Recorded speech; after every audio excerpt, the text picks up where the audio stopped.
Assalamualaikum warahmatullahi wabarakatuh ya. Jumpa lagi saudaraku, Senin Legi ya, dimanapun Anda berada. Menanggapi komentar saudara kita ya, kaitannya dengan gangguan sihir, itu datangnya dari mana? Datangnya dari tukang sihir ya.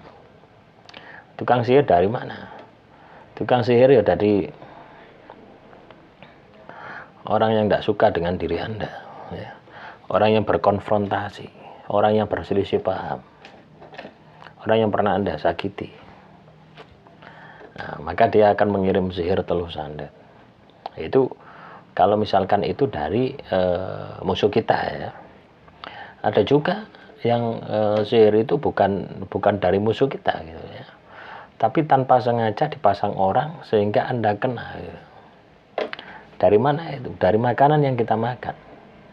Ketika kita beli di warung ya, tidak hanya warung ya, tidak hanya warung-warung di pinggir jalan, warung-warung di mall itu juga banyak ya, warung-warung makanan yang ada di mall ya, mulai dari penjual cilok sampai penjual restoran itu ada juga gitu loh, tapi tidak semuanya gitu.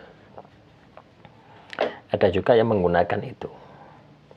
Nah, coba bayangkan ketika dagangan itu Anda makan, maka diri Anda akan terkontaminasi ya.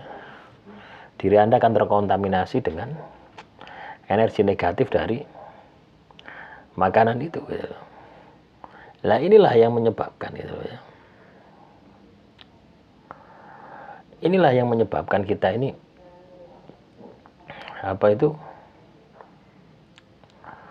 menyebabkan kita itu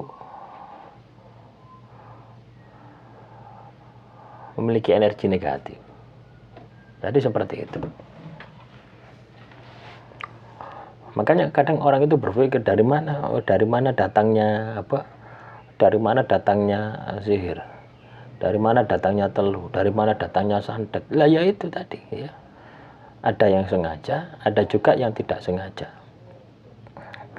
Yang perlu kita pikirkan adalah ya, ketika Anda katakanlah terkena sihir ya, ketika Anda terkena teluh ya, ketika Anda terkena santet ya, ketika Anda terkena sihir, ketika Anda terkena teluh, ketika Anda terkena santet, berpikirlah ya, berpikirlah sebaliknya gitu ya. Kenapa kok sihir ya, teluh santet bisa masuk ke dalam tubuh saya ya. Jadi jangan bulet aja.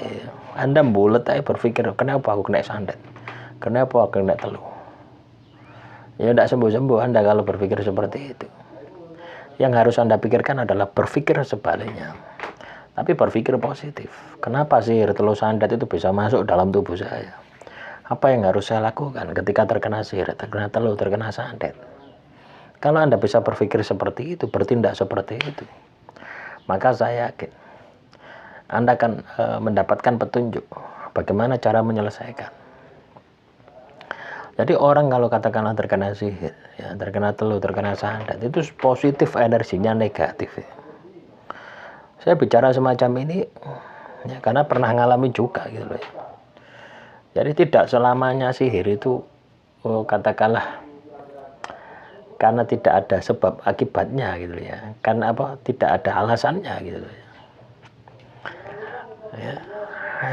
Karena ketika Anda bisa berpikir positif dengan keberadaan sihir di dalam tubuh Anda, maka Anda akan memiliki kemampuan dengan cepat untuk menyelesaikan sihir itu. Tapi kalau Anda katakanlah berpikir negatif, kenapa aku kena sihir? Kenapa aku kena teluh? Wis bulet. Ibarat Anda ini sekolah sik PAUD, terus TK, terus SD, SMP, SMA sik ngono terus, ndak langsung S3. Ya memang tahapannya seperti itu ya. Makanya di channel ini saya pengen Anda itu lebih cepat gitu loh ya. Ketika Anda terindikasi sihir, teluh santet, Anda itu lebih cepat penanganannya, lebih cepat sembuh ya. Jangan seperti saya ya. Kalau saya harus meraba-raba dulu. Ya, kenapa kok saya seperti ini? Ya. Apa yang harus saya lakukan? Lah, dengan pemahaman-pemahaman saya seperti ini ya, saya buatkan di channel ini supaya teman-teman sinergi ini bisa cepat gitu ya. Nggak lama-lama ini. Karena apa yuk? Nggak enak teman-teman ya. Ketika kita terkena sihir ya, ketika kita terkena teluh, ketika kita terkena santet dan sebagainya, itu nggak enak sekali ya. Nggak enak sekali ya, seperti yang saya alami itu, nggak enak sekali.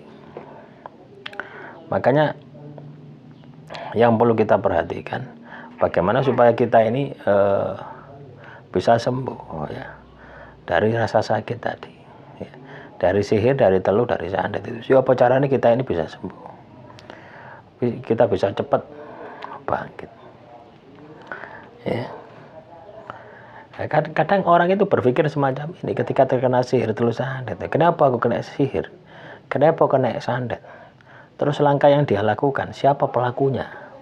Pasti Anda akan seperti itu.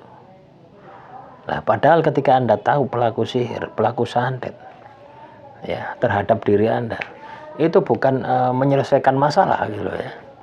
Tapi itu akan menambah masalah Anda, yaitu masalah kebencian, masalah dendam. Kalau Anda sudah benci, kalau Anda sudah dendam, maka Anda akan sulit untuk keluar dari masalah itu. Loh ya, Anda akan sulit keluar dari masalah itu. Ya, Anda ingin sembuh dari sihir, teluh, santet, Anda wajib melepaskan kebencian. Anda wajib melepaskan dendam. Tanpa Anda melepaskan kebencian, tanpa Anda melepaskan dendam, maka Anda tidak akan bisa ya sembuh dari sihir. Loh iya. Kenapa? Karena ada energi negatif yang terus bercokol di dalam diri Anda. Ya, kunci dari melepaskan sihir itu adalah hilangkan kebencian, hilangkan dendam, hilangkan amarah. Menjalankan jalan spiritual, ibadah dan tirakat. Kuncinya itu berawal dari pikiran kita. Kalau kita berpikir negatif, terus terobsesi dengan pelakunya, terobsesi dengan alasannya dan sebagainya, maka kita tidak akan sembuh. Kita tidak akan sembuh dari sihir, teluh, santet ya. Loh ya, tidak akan sembuh dari sihir, dari teluh, dari santet. Malah sihir, teluh, santet itu akan semakin ganas, semakin sulit untuk bisa kita lepaskan ya. Demikian teman-teman sekalian lagi. Semoga materi kali ini bisa bermanfaat. Kurang lebihnya saya mohon maaf ya. Wassalamualaikum warahmatullahi wabarakatuh.